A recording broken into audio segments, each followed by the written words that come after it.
as I find that it hadn't been connecting for some reason.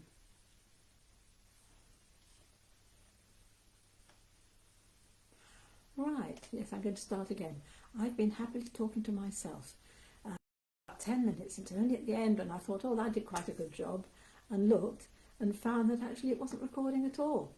Okay, first thing I said before, and I said, I think it's lovely. We had a total downpour last night, and I thought it had all ended, but we've got good weather.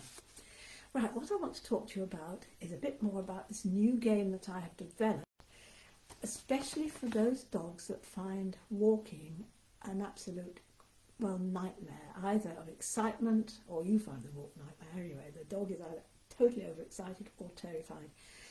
In my years of going to people's houses, I have been and helped with a lot of dogs in this situation.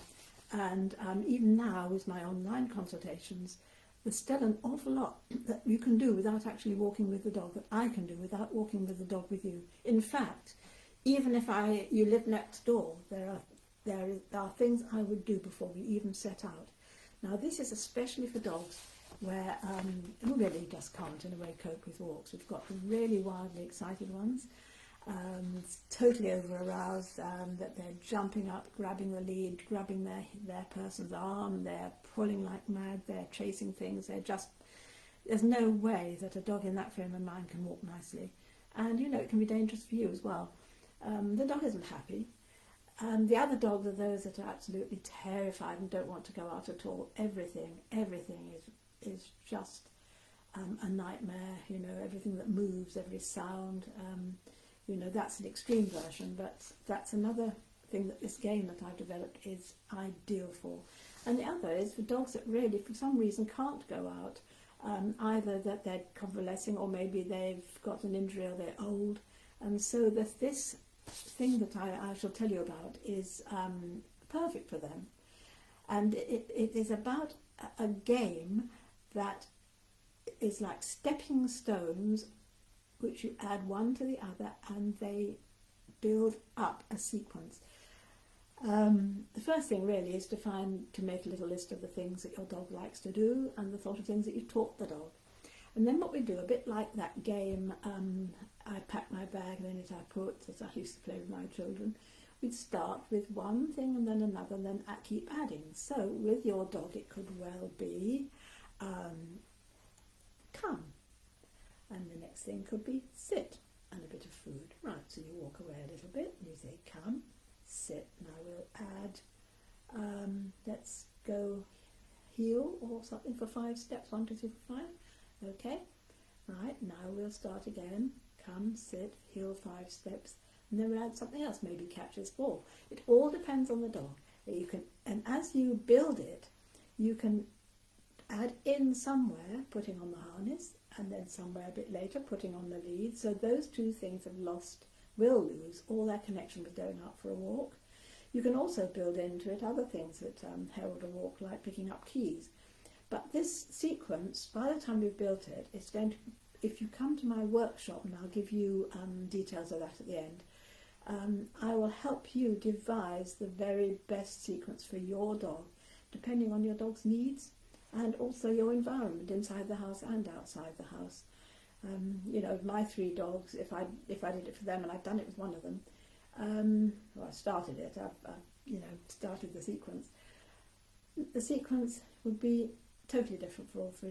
My oldest one is very old and she doesn't do much walking, but there's a lot of things she can do, and she's the one I'm starting on because it is giving her some enrichment. Okay, so the thing is to build up to about 10 minutes and then do it at least 3 times a day. Now that will add up to half an hour if my sums are right. And if it means during that time your dog can't walk, go out, it doesn't really matter. It probably does a lot more harm taking your dog out. Now this is enrichment for half an hour. You can actually add into it things which are exercise for the dog. You know, we have to look at the dog's arousal levels and all sorts of things to make sure it absolutely suits your dog. So the thing which stays the same always, the sequences always stay in the order, same order.